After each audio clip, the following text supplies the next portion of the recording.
Thank you. Hi, everybody. My name is Pat Yo, and I'm an alcoholic. And I'm glad to be here, glad to be sober, and it's an honor to be asked to do this. I'm a little uncomfortable, though. I mean, I'm following some really good speakers. It's intimidating. I love Alcoholics Anonymous so much, and I always, I want to be a. Oh my God, I can see myself in the thing over there. Oh. That's a lot of Pat Yo. Oh, I want to be a good representative of Alcoholics Anonymous. It's important to me. This is the very thing that has saved my life, and I just want to be a good example in whatever I'm doing for AA. I'm tasked with talking about step 3, made a decision to turn our will and our lives over to the care of God as we understood Him. When I was a kid, when I was growing up, I believed in God. I went to church. When I was a young preteen or so, I was very involved in a church youth group, and those things were important to me. I liked that. But then I started drinking. When I was 13, I started drinking, and I quit going to that youth group, and I didn't go to church unless my mother just dragged me and made me go. And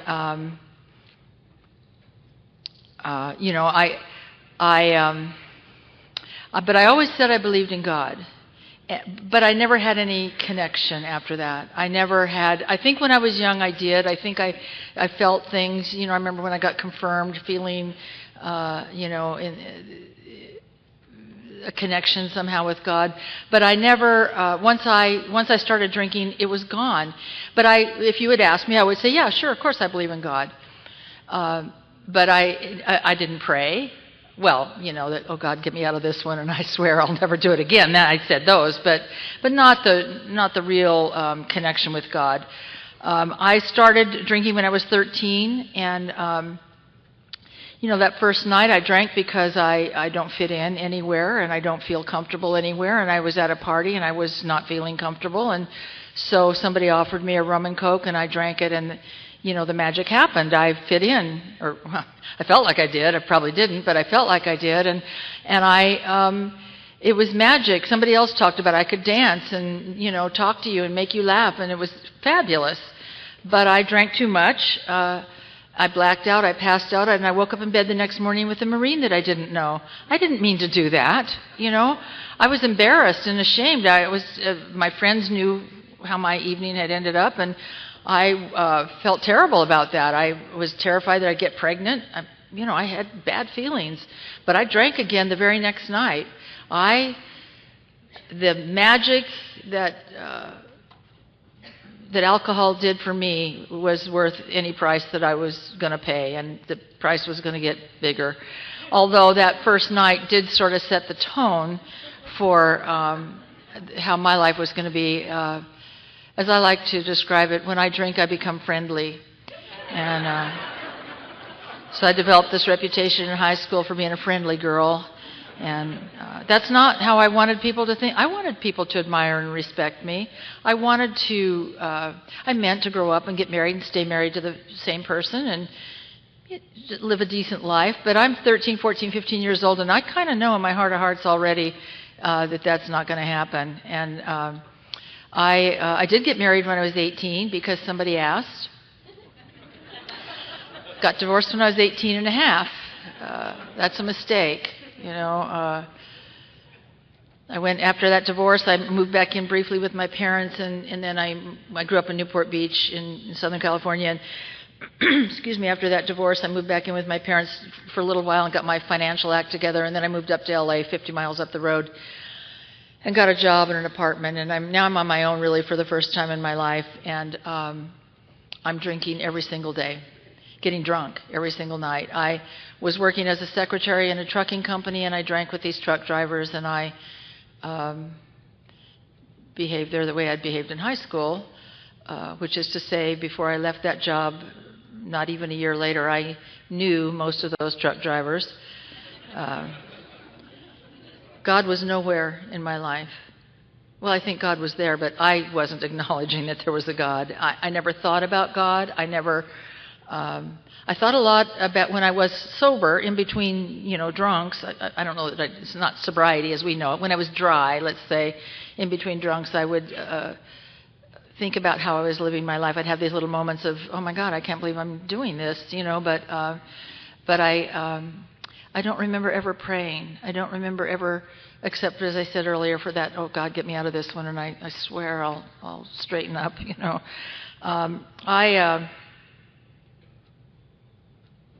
One time when I was out drinking, I woke up in a Skid Row hotel room with a man that didn't speak any English, and I couldn't even imagine, where I met him or how that happened. I remember it was a weekday. I had to go to work. It was, it's like 5 or 6 in the morning or something, and I have to go to work in an hour. And I put my clothes on and went down the hall to find the bathroom to pull myself into some kind of condition to show. Remember those days when you showed up for work wearing what you wore yesterday? She remembers. And so I'm trying to, get myself together to show up to work. And I went back to the room to get my things, and this man held out some money to me because that's what he thought I was. Apparently it's what I was. I took his money, but I did not feel very good about it. I remember walking down the stair. There was like this stairway that went down. The room was on the second floor, and there was a stairway went down right past the desk, where the registration desk where you check into the hotel. And I can remember walking down that stair, and the clerk behind the desk looking at me, and I can see the look on his face right now. I wasn't thinking about God. There was no God in my life, none. I remember getting in the car when I left there and feeling like I was about 100 years old. And I knew that the worst of it was I was probably going to do it again, maybe tomorrow night. I knew it already. I think I was 19 years old when that happened, somewhere around there. I didn't get sober till I was almost 31, so had some fun years to come. It just got, there was just more of it. I went through my mariachi phase. I discovered this bar in San Juan Capistrano, which is not exactly around the corner from where I lived. It was, I don't know, hour and a half drive, maybe 2 hours. I don't remember exactly. It was quite a ways. And they had a mariachi band that played there every Thursday, Friday, Saturday, and Sunday night. The band came, there were like 8 or 10 guys in this band, and they came and they played at the bar those nights, and they stayed in a local motel. And then on Sunday night, after they finished, the evening, they would get in their car and drive back to Tijuana, presumably to their wives and many children. I'm not sure because none of them spoke English. But I somehow discovered this establishment, and I was there every Thursday, Friday, Saturday, and Sunday night for I think the better part of a year. I don't know exactly. I love speakers who are very sort of methodical about it. And then in 1961 on a Tuesday, whatever stuff happened. I know it happened. I don't always know the right order of how things happened, but the memories are there. Anyway, so I discovered this place, and I'm there every Thursday. The first thing I'd do is I'd hand the bartender my purse, and he would put it behind the bar because you know how we are women. We'd lose things, and I'm so concerned about my purse tonight. It's like, whatever. But I'm in a bar, and I'll just leave it anyway.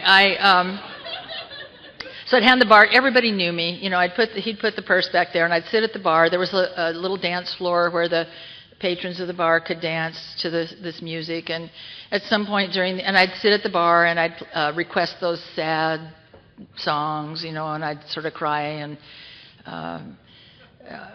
God, I was pathetic. And then at some point during the evening, one of these mariachi players would ask me to dance.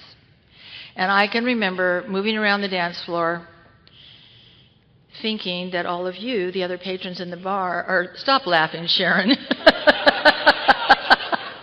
are looking at me with awe and admiration. Now, I'm sure they were looking at me, but I don't think awe and admiration had anything close to that. I knew that mariachi band. I knew them all.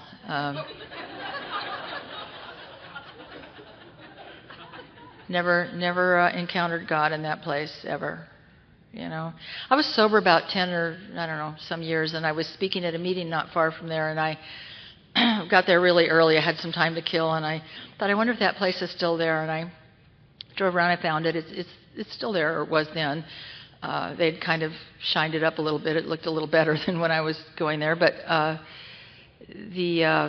sat, it was dark, it was nighttime. I sat in my car across the street, and I could sort of see through the door, a little bit, and because there was light on in there, and I sat in my car for, I don't know, 10 minutes or something, thinking about that time, and I couldn't remember one really happy, fun time in there. I couldn't remember one really great dance, or one really great evening, or one even really great laugh. Every memory I could come up with was kind of awful, kind of degrading, really. It was awful. And yet I went there every Thursday, Friday, Saturday, and Sunday night, I think for the better part of a year. I don't know why I stopped going there. I can only assume that something happened by my obviously diminishing standards that was so terrible that I just couldn't go back anymore, because that's pretty much what I do. I leave places because it gets so uncomfortable that I can't face you anymore. And so I assume that something like that happened there. But mercifully, I don't remember what it was. I drank a lot in blackouts, and frankly, I'm kind of grateful for it, because I remember enough, and it wasn't good.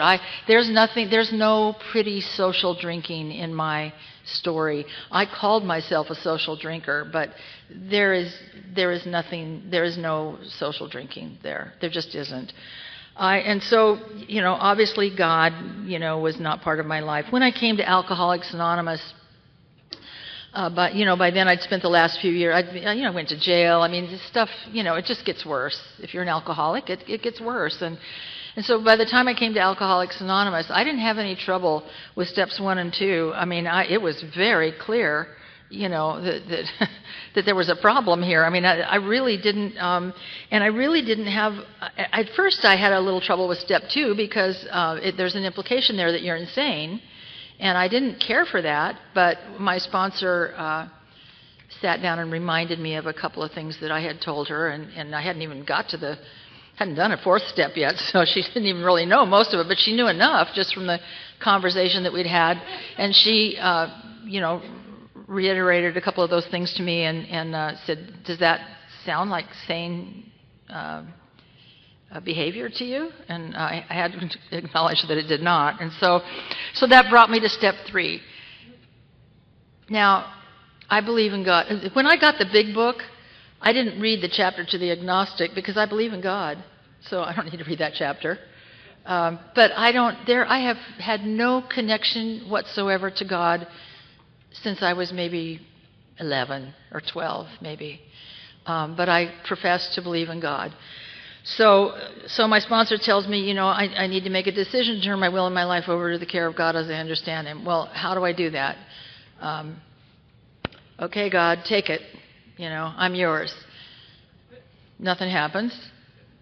My experience in Alcoholics Anonymous is that nothing ever happens if all I'm doing is saying a prayer. There's always action involved. The short answer to what's the action involved is we take the rest of the steps. Is the action involved in step 3? But you want me to talk a little longer than that, so I'll elaborate a little bit on that. Or I don't know, maybe you want to go to bed, but you're going to hear more. So I said to my sponsor, okay, I'm willing to do this. I'm not sure I believe this, but you're going to help me out a little bit here. So she said, I want you to pray every morning and every night. In the morning, ask God to keep you sober today, and at night, thank Him for keeping you sober today. Okay, I'll do that. So I did it. I didn't feel anything. I was married to my second husband when I got sober, and I was embarrassed about praying, so I always did it when he was in the other room. Now, I've behaved like a drunken pig through our whole marriage, but I'm afraid he might see me praying. Think about that. We're a little twisted. So she said, say that prayer morning and night. So I said it, and I said to her after, I'm not feeling anything. She said, I don't care, just say it. And so I said it. I said it because I knew if I stopped, that was going to be the day she'd say, now you're saying that prayer every day, right? So I just said, okay, I'll just say it every day. So what are the actions involved here? I'm praying every day. I'm calling my sponsor. I'm starting to take these steps. She tells me to be of service. I don't want to be of service. I'm struggling here. I was a big crier when I was new. I cried all the time. I thought that I had the saddest life of anybody who ever came to Alcoholics Anonymous. I mean, I really, not little, tears, great wrenching, dramatic sobs. That's who I am. And so I help others. I don't care about others. I don't, and besides, I got nothing to give, But I started doing these things because she told me to do it. She said, it doesn't matter how you feel, just do it. I promise you, if you keep doing this and keep saying that prayer, keep asking God, that keep turning your will and your life over to His care every day, it will come. That doesn't make any sense to me, but I did it because I, thank God, didn't have a better idea. Thank God. I was desperate enough just to do these stupid things and pray when my husband was in the bathroom or somewhere where he wouldn't see me, and I kept coming to meetings. And then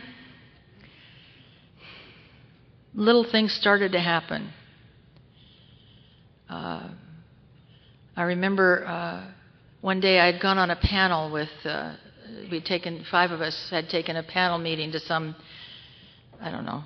place in San Pedro, and put on a little meeting for the people in whatever it was. We didn't have treatment centers then, I don't think, but whatever it was. And after the panel, we came back to Westwood, and I remember we were in the Bratskeller restaurant, five of us sitting at this table eating pie and coffee and laughing and talking.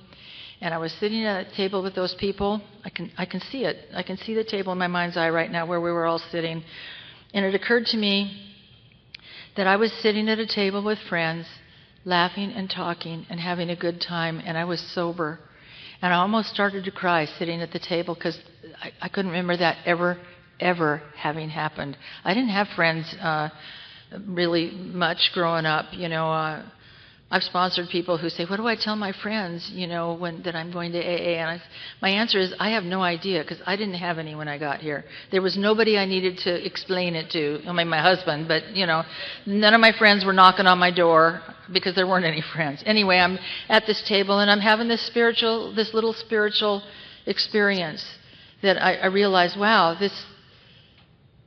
maybe this is working. I mean, it was here and gone. You know what I mean? The moment was here and gone.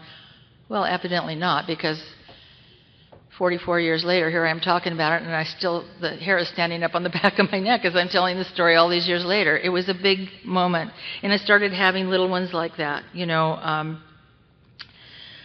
remember one night, I was about 3 months sober, and this guy, Larry, he used to say an old-timer. I don't know, I think he had 9 more months than me or something. I said hello to him and asked him how he was. He asked me how I was, and I started to tell him. I cried and, made this big dramatic thing about how sad my life was, and, it's all so tragic. And he cut me off. He said, I don't want to, he had listened to it many times before, and he said, I don't want to listen to that. Why don't you go find a newcomer to talk to? And he pointed to a girl in the back of the room. He said, that girl in the red dress over there is at her very first meeting. Why don't you just march over and say hello? I clearly remember thinking that I didn't care if the girl in the red dress lived or died, that I wish Larry would die. But I knew if I didn't do it, he would tell my sponsor that I hadn't done it. So this shouldn't take but a moment. I'll just go over and say hello real quick.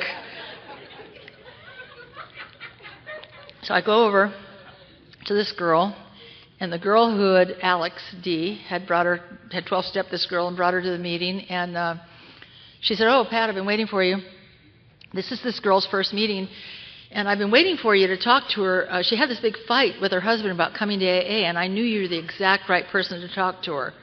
Well, no, actually, I fight with my husband every single night before I go to a meeting. Every night. We are fighting. Just to be clear, we had a terrible marriage before. I cheated on him all the years we were married, up until I was sober a while, but but so now we're just fighting. We got a new topic. We're now fighting about AA. And so this Alex is telling me this girl's fighting with her husband. I knew you could talk to her and help her. And I'm like, I got nothing. I got nothing. I missed that I was sober. In my mind, I kind of missed that I was sober. That was something. That was a big something. This girl wasn't sober, but 5 minutes. I was sober, whatever it was, 3 months at the time or so. But I'm standing in front of this girl, and I'm thinking, I got nothing. But I'm standing in front of a girl at her first meeting. I should try to be positive here. So I opened up my mouth, and I heard myself say, keep coming back. It gets better a day at a time. Okay, so I've just lied to a newcomer. It's not better. It's not better at all. Well, I was sober. That was better. But again, I kept overlooking that. But I had another one of those moments, another one of those little spiritual nudges. There was a center aisle in the room like this, and I know I didn't talk to this girl more than probably 30 seconds. I wouldn't have, But I turned and I was walking back down that center aisle, and I realized it was the first time in that 3 months or however long it was that I was sober, that I was at the meeting in that hour. I had to get to every meeting an hour early, sponsored direction. It was the first time in that hour period of time that I was at the meeting and I wasn't crying. And the reason was very clear to me. The reason I wasn't crying is because for this brief little moment, I tried to say something positive to this girl that was newer than me, and I felt better. It turns out when I'm thinking about you, I'm not thinking about me at the same time, and any time I'm not thinking about me, I'm feeling better. It was another one of those little spiritual moments. I got it. Literally, I stopped in my tracks halfway down the aisle because I say it's kind of like God just reached down and hit me on the head to get my attention, and I got it. I would love to tell you that I've happily worked with others from that moment to this, but that would be a lie. But it worked then. It works today. It always works. It says in our literature that when all else fails, working with another alcoholic will save the day.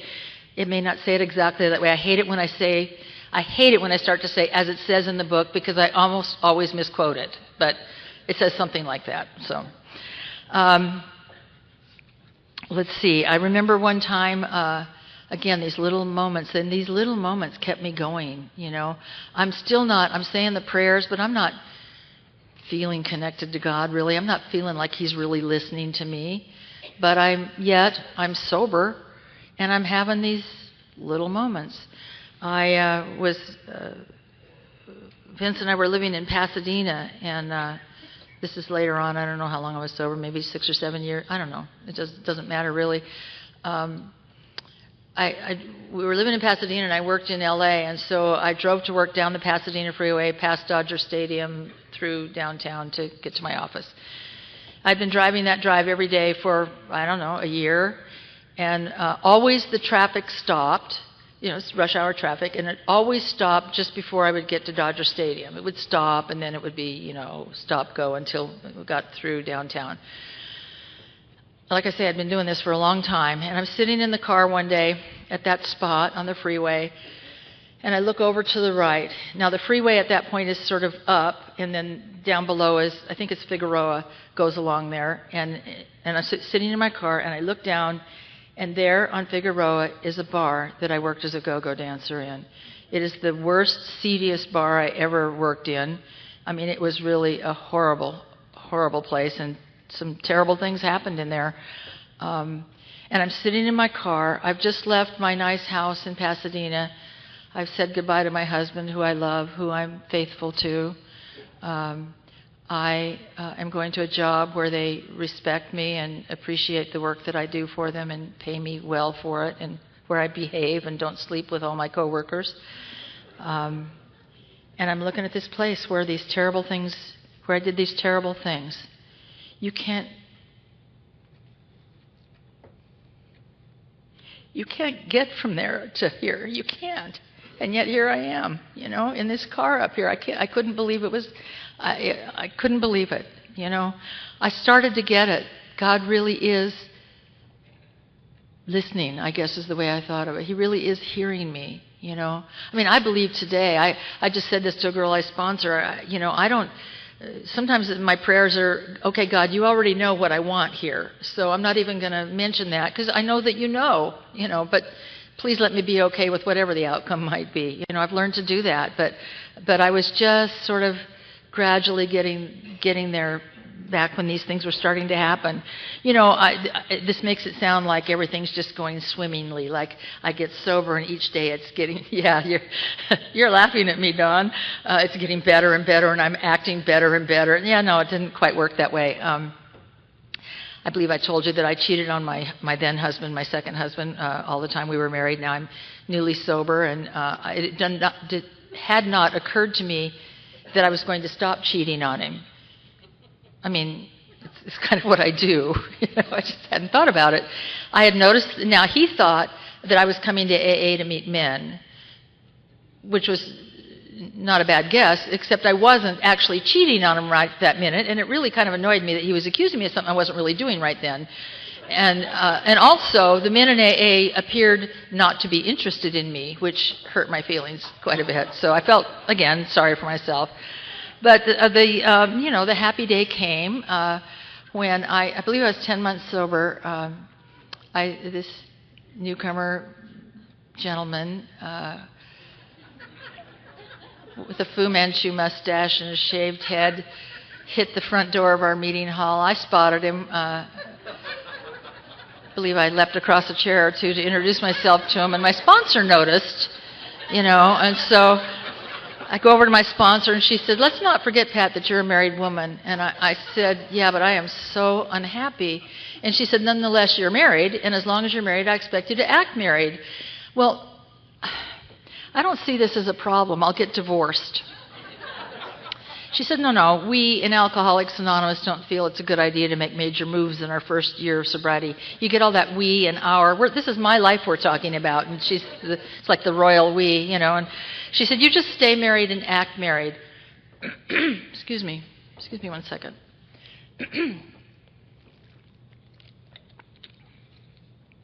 Now, this is where I started to see God's will. Why would God get him sober in my home group if he didn't mean for us to be together? I knew you'd understand. So we began this little, I kind of refer to it as the death dance now.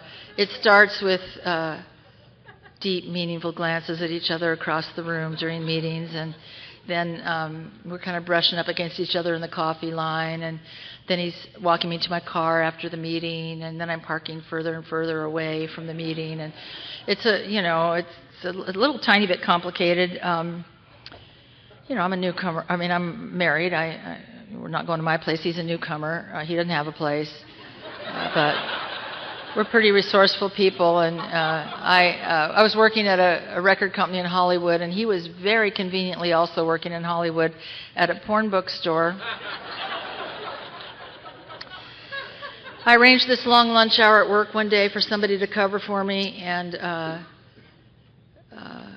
he didn't have a car either, so I picked him up at the bookstore, and we went to a motel and got to know each other better, and I dropped him off at the bookstore that afternoon and was driving back to my office, and it occurred to me in the car that I was 10 months sober, and I was living exactly the way I'd always lived. The only reason that hadn't happened sooner than 10 months sober is nobody had asked. Sadly. I knew I was in a lot of trouble that day. My sponsor had been really, really clear in her direction about this guy. I was terrified to tell her what had happened because she had been so clear, but I'd been sober long enough to know I want what you have, and I've seen enough of these little glimpses of it, these little moments that I've been telling you about, that I want more of that. And so now this is what I do when I've done something I shouldn't do. The minute my sponsor walked in the meeting hall door, I practically knocked her down. "I have to talk to you right now." And she said, "Could I just put my purse down, please?" And so I told her what I'd done, and she said, "Pat, I don't think you're a woman who can cheat on her husband and stay sober. And you do not have to live that way anymore if you don't want to." Here's the thing. I've never wanted to live that way, drunk or sober. I never felt good drunk coming out of a motel or wherever I was. That never felt good. Wanting to change doesn't make anything happen. I don't get how you in Alcoholics Anonymous are going to help me change this. She suggested that I pray and ask God for help and strength. And she said, here's the deal. You ask God for help, and then you stay away from that guy, period. I heard, for the first time, really heard that line that is read in almost every meeting I go to, half measures avail us nothing. And I knew for me, in my particular case, that this was going to be the most important thing probably that I was going to do for my sobriety, that this was going to be the make it or break it, so to speak, for me. I knew that I needed to find a way not to live that way anymore. And it had to start right now with this particular guy, and so I stayed away from him a day at a time. A day at a time. I didn't call him on the phone. I didn't take his calls. A day at a time. When I didn't drive by that bookstore. A day at a time. When I saw him in meetings, I shook hands with a locked elbow. If you're new, this means that we didn't get closer than the entire length of my arm. I thought I should explain to him what was happening. And I ran that idea by my sponsor, and she said, oh, no, I think he'll get the idea. It seemed unnecessarily cruel to me, but I really heard her, and so I did it 100% her way. And, of course, the obsession passed, because obsessions always pass. But the really good news for me is that I stopped living that way. That obsession passed. I didn't do that anymore. I didn't know that I could change. That's when I really started to believe that I was honestly turning my will and my life over to God. It's the first time that there was almost like a tangible thing I could see. This is really happening, and it really works. I'm going to digress a minute. I was so moved by Mari's talk on the traditions. If you missed it, you missed a good one. But in relation to this story that I just told you, after that incident happened, a few months later, I got a better job, and I left that company and I went on to a better job. But I stayed in touch with my friend at work there. In fact, the one who had covered for me that day. That I was taking this long lunch, and so we would get together once in a while, have lunch and talk. And about a year later, I heard through a third mutual friend that this first lady's husband had developed a drinking problem, and she had taken him to some church in the hopes that his drinking problem might be solved. And when I heard that, I thought, wow, wonder why she didn't go to AA or Al-Anon. I told her a lot about AA. What she saw about AA is that it's a place where people cheat on their spouses. It really made me, for the first time, think about the traditions of Alcoholics Anonymous. I did not make Alcoholics Anonymous an attractive place for that family to go. This is a program of attraction, and I was not an attraction for that family. I don't know if he ever got sober or not. I hope he did, but if he did, it's in spite of me. It really made me think for the future, whenever, if I'm going to let people know that I'm a sober member of Alcoholics Anonymous, I have an obligation to behave in a manner that would make it an attractive place for them to go or to send somebody they love. Anyway, I digress, but that just came to my mind, and so I said it. I have the podium, so I can say whatever I want, I guess. So these little things keep happening over the years. When it seems like whenever I have a little doubt, something, some little thing happens. I remember some years later, Vince, this would be, for those of you who don't know me, this would be my third and final husband. The love of my life. We met in Alcoholics Anonymous. My second husband, who I was married to when I got sober, got sick, had cancer, and died when I was 3 years sober. In that 3-year period of time, I had an opportunity, because my sponsor told me to make amends to him. And the way I did that was by being a kind and loving wife. So anyway, now I'm married to Vince, which wouldn't have been possible had I not learned how to be a wife back there. So now Vince and I are married, and we're having the good life. And then he had his first heart attack, and he was in the hospital. And I thought he was going to die. And a couple of weeks before that, maybe 3 weeks before that, I don't know, I had met a newcomer at my Monday night meeting. She was brand new. She'd never been to Alcoholics Anonymous before. She smelled of alcohol. we were kind of fighting over her. I won, and so I'm her sponsor. And so now I'm sponsoring this girl. She's now 2 or 3 weeks sober. Vince is in the hospital. I'm there a lot, with him. I worked for him at the time, and we had the company was the two of us. There were no other employees, and so periodically I would be with him in the hospital room, and then I'd go to the payphone. This is a long time ago. Payphones for you younger people were these things that hung on the wall. Anyway, and in the hospital they were low because people in wheelchairs can reach them. I don't know, but that meant if you're not in a wheelchair, you're kind of bending down because the thing doesn't stretch up. Whatever. So periodically I would go down the hall and I would call the office to see if there's messages and try to make it sound like business is, going on as usual. And there would be calls from women I sponsor, guys that he sponsored, concerned about us, calling to see how we are, is there anything we can do, that kind of stuff. And then there'd be a call from this girl, this newcomer, and it would be, this just pathetic, horrible, sad, for example, hi, I'm really sorry to bother you. I know you're going through a terrible time, but I think I might drink because my imaginary boyfriend did, now imaginary is my word, he didn't know that he was her boyfriend, so isn't that imaginary? I don't know.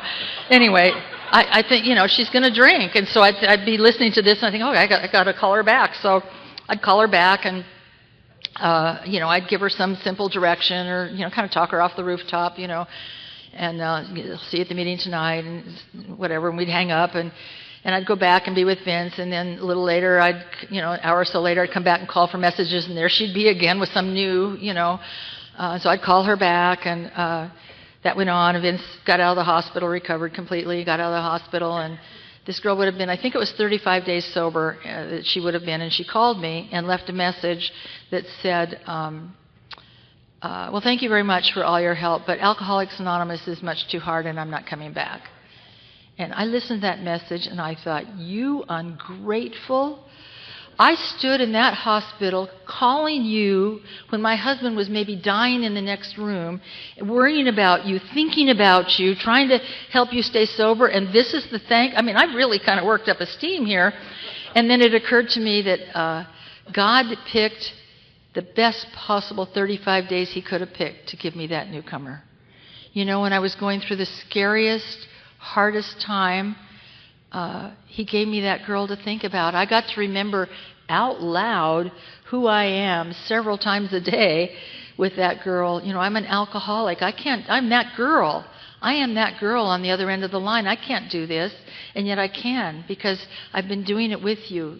God has been, I was going to say dragging, and that's kind of maybe accurate, kind of dragging me along, to do this. I really understood clearly, again, God is working in my life. I have turned my will and my life over to Him, That's not to say that, I'll tell you another one I like.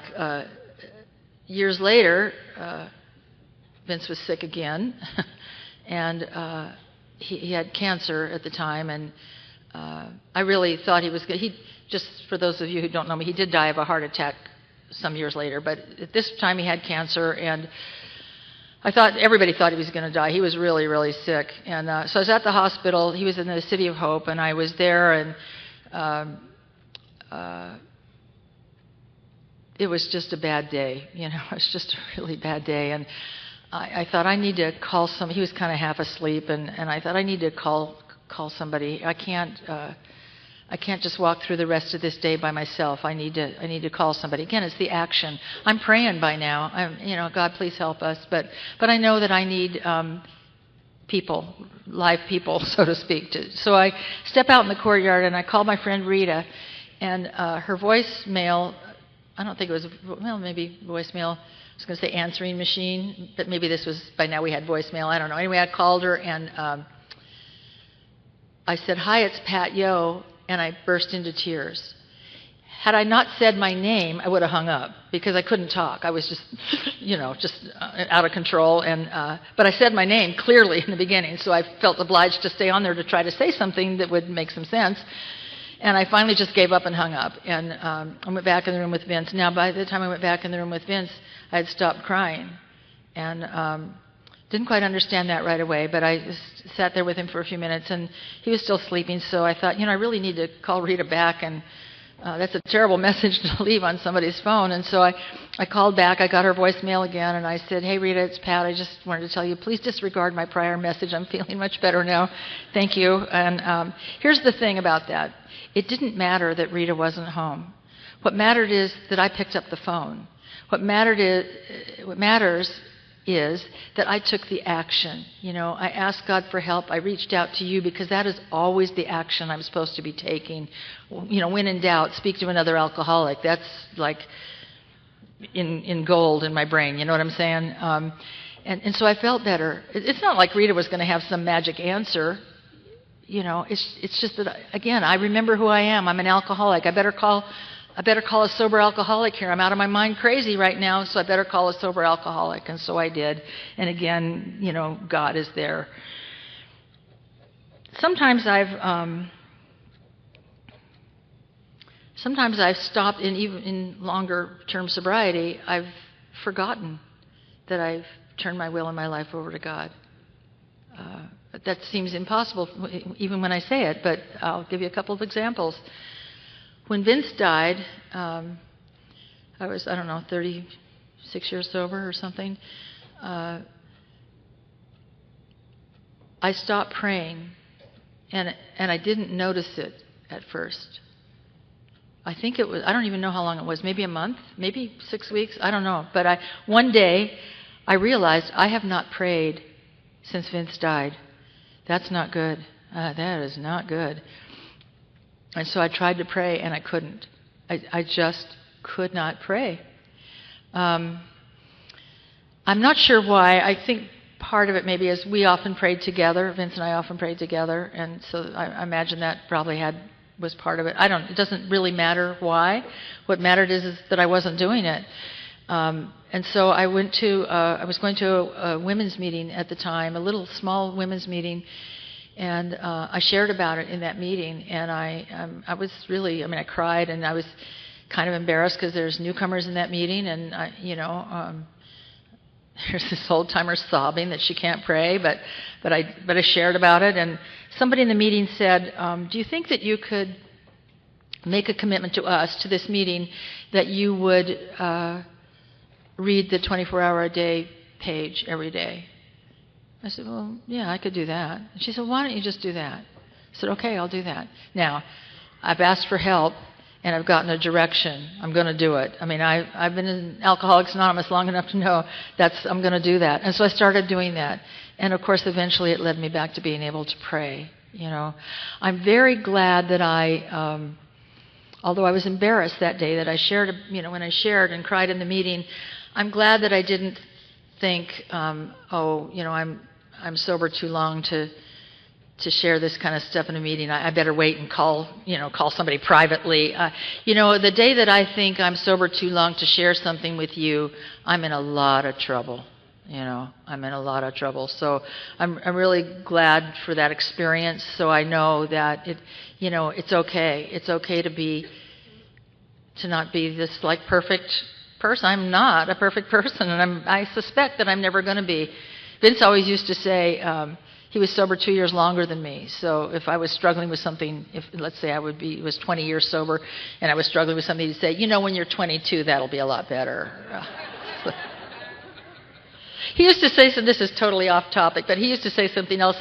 Somebody said something that really made me think of it. One of the other speakers, when he was referring to the committee and not using the name.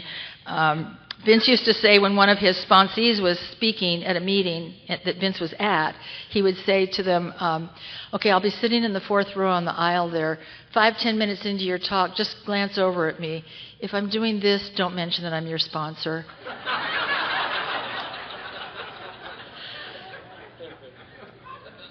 I'll tell you about one more very recent thing that happened where I kind of forgot about God for a few months. And it's kind of insidious because during this story I'm about to tell you, I'm praying every day, and I'm feeling kind of connected to God, and I feel like I'm turning my will and my life over, and then this incident happens, and I realized finally that maybe I haven't quite been doing that.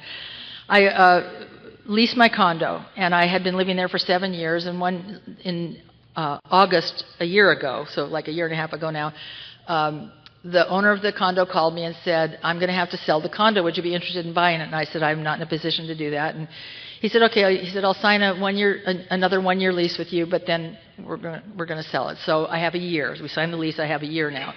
And I became crazed with, where am I going to live? I started, I'm on Craigslist. I'm driving up and down streets, writing down phone numbers of places. I'm talking to everybody I know. I'm getting on waiting lists, places. I'm out of my mind. And that was August. In around October, November, it occurred to me that even if I found the perfect place today, I couldn't rent it. I mean, I've got a lease going until next August. What am I doing here? I'm running around like a crazy woman. I've completely forgotten that God's in charge, completely. And so I gave it up. I gave it to God. I completely turned it over. I said, God, I'm a little nervous about this, but I am going to let you handle this. So maybe a month later, 2 months maybe, I'm laying by the swimming pool where I live, and I really, really like living where I live. I have my closest friends live in that same complex. I mean, it's like the perfect place, really.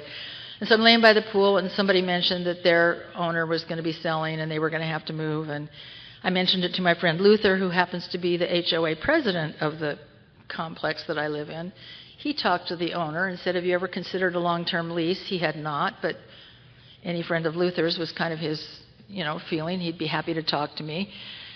Now, again, this is like February. I'm in a lease until August. But he called me, and I went over and looked at the place, and he said, I'd be happy to lease to you. I said, well, I'm in this lease. I can't get out of it. He said, I will hold it until you are available. That never happens. It wouldn't have happened if I hadn't got out of the way. It wouldn't have happened if I hadn't just said, okay, God, you take it. You take it. I would hope that, events like that would remind me when the next one comes, which it will. I know something's going to come up where I'm going to be taking the reins and, not letting God handle stuff. You would hope that I would remember this. But I can almost guarantee you that I won't remember it right away. Hopefully I'll remember it eventually, but I will not remember it the first day. I can guarantee you that. I just won't. I get to live this really great life because of Alcoholics Anonymous, because of my willingness to take actions that I didn't believe in. Those early prayers, God, please help me stay sober today, amen. God, thank you for keeping me sober today, amen. I didn't feel them. I believed it because I was sober, but I didn't believe that there was anything that was going to answer me or respond or help or that I was ever going to feel anything. And often today when I pray, I feel, not every time I pray, but more often than not, I feel an absolute connection with a higher power. And you gave that to me. You gave it to me. There's a line or a paragraph, I guess it is, in the 12 and 12 that I like. I'm reading it because I can never quote things accurately. Our whole trouble had been the misuse of willpower. We had tried to bombard our problems with it instead of attempting to bring it into agreement with God's intention for us. To make this increasingly possible is the purpose of AA's 12 steps, and step 3 opens the door. It's opened the door for me, and because of it, I get to live this pretty incredible life, and I'm happy to be here. Thank you.